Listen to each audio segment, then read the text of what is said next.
At the end of Furious 7, as Dom Toretto walks away from the beach, the song, "See You Again," starts playing. It continues on as he drives along an empty road, halting at a stop street.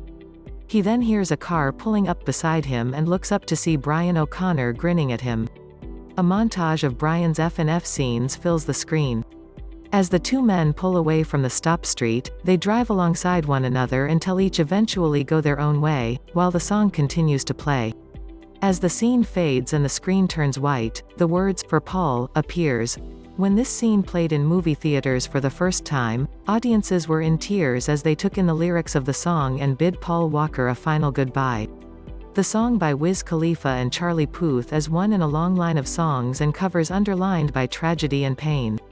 10 The Cranberries, The Icicle Melts. On February 12, 1993, a month before his third birthday, James Bulger was abducted from a shopping center in Bootle, Liverpool by two 10-year-old boys. The boys took the toddler to a railway line 2.5 miles away, where they tortured and killed him. The boys, Robert Thompson and John Venables, were convicted of the murder in November 1993, making them the youngest convicted murderers in modern British history. When Dolores O'Riordan heard of the tragedy, she was shattered. Pouring her feelings into her songwriting, she wrote the song, "The Icicle Melts," as a reaction to James's murder. During an interview in 1994, she explained that the case had moved her so much that she had to write a song about it. Some believe to this day, that O'Riordan was against abortion and that the song was actually about being pro-life. However, it has been commonly accepted that "The Icicle Melts" was written as a response to the horrific murder of little James Bulger.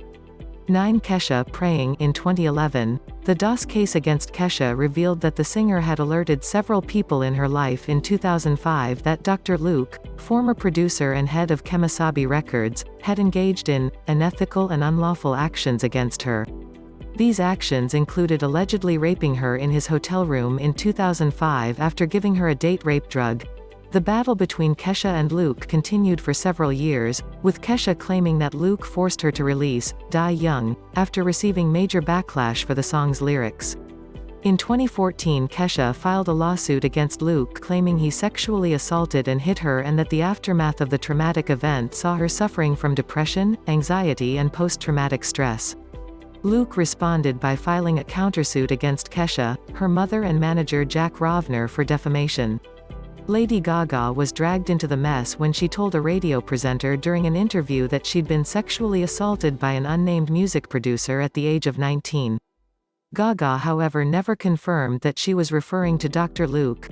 Lawsuits and fighting continued, with disturbing emails released in 2017 in which Luke appears to force Kesha into dieting.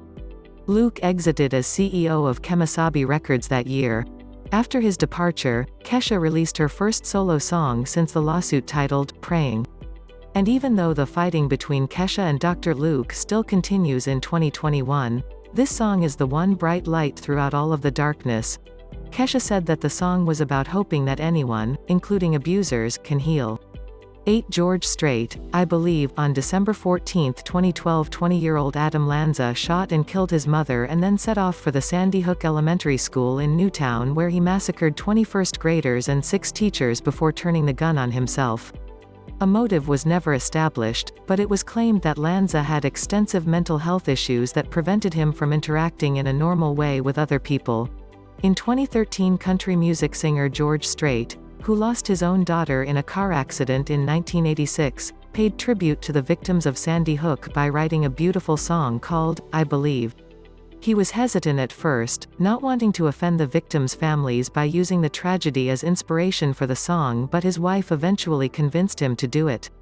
7 Gary LaVox, She's Going Places. In one of the most frustrating criminal trials in history, 22-year-old Casey Anthony was found not guilty in 2011 of the first-degree murder of her 2-year-old daughter, Kaylee.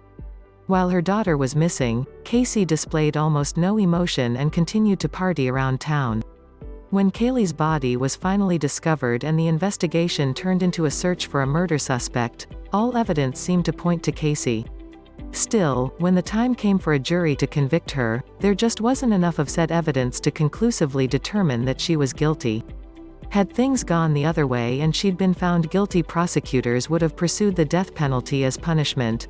lead vocalist of country pop trio, Rascal Flatts, released a rewritten version of a song called She's Going Places in tribute of Kaylee Anthony in 2011. Cletus T. Judd and Jimmy Yeary rewrote the lyrics, and they all wanted to ensure that there would be no focus on Casey Anthony, but that the tribute would only be about little Kaylee. 6. Elton John, Candle in the Wind songwriter, Bernie Taupin, was a huge fan of Marilyn Monroe, and after co-writing Elton John's hit song, Tiny Dancer, he started thinking about the best way to write a tribute song to her, without it coming off as tacky. Out of these thoughts, the beautiful ballad, Candle in the Wind, was born. The title and lyrics of the song was inspired by a tribute to Janis Joplin in which the same phrase was used. The song was meant to be a heartfelt look at the life of Marilyn Monroe, and Taupin later said that the lyrics could also have been about James Dean, Montgomery Clift, or Jim Morrison, who were all cut short in the prime of their life. Fast forward to 1997, when the shocking death of Princess Diana reverberated around the world, Taupin and Elton John decided to rework the lyrics to the song as a tribute to the princess. Elton performed it during Diana's funeral, and the song was also released as a single, becoming the best-selling single of all time in the UK. Elton John never performed the reworked version of the song again, and vowed to only do so should one or both of Diana's sons ask him to do so. 5. DJ Sammy, Heaven, 9/11 remix. The song, Heaven, was written and recorded in 1983 and first appeared on the A Night in Heaven soundtrack album that same year. Heaven was inspired by the band Journey's track, Faithfully, and became Bryan Adams' first #1 single on the Billboard Hot 100 chart. In 2001, DJ Sammy released a dance cover of the song which quickly reached #1 on the UK singles chart. A stripped-down, Candlelight Mix version saw the light in 2003. Also in 2003, the KKXX radio station in California recorded a tribute version of the song to commemorate the first anniversary of the 9/11 attacks. A former program director asked his daughter to read words off a script while he recorded her. These words were interspersed with the original chorus of the song. Heaven 9/11 Remix became one of the most requested songs in the radio station's history and was soon played on radio stations worldwide. 4. Johnny Cash, Hurt. Trent Reznor explained on Netflix's song Exploder that he'd always felt like an outsider and that sadness and a sense of abandonment always seemed to follow him. He also felt ill-equipped to deal with fame, and all of these emotions led to the writing of the heartbreaking song, Hurt. In 2002, Johnny Cash recorded a haunting cover of the song, which provided a different interpretation of the lyrics. Cash, whose health was failing him at the age of 70, sang the words almost as if he knew that his life would end soon. The music video, considered today to be one of the saddest music videos of all time, was shot in February 2003. 3 months later, Cash lost his wife. In September 2003, Johnny Cash passed away. His final album American 4 achieved gold status in the US. 3. Maren Morris, Dear Hate. On June 17, 2015, 21-year-old Dylan Roof walked into the Emmanuel African Methodist Episcopal Church in Charleston, South Carolina. He opened fire on congregation members who were attending a Bible study, killing 9. 2 days later, singer Maren Morris wrote Dear Hate and recorded it a year later.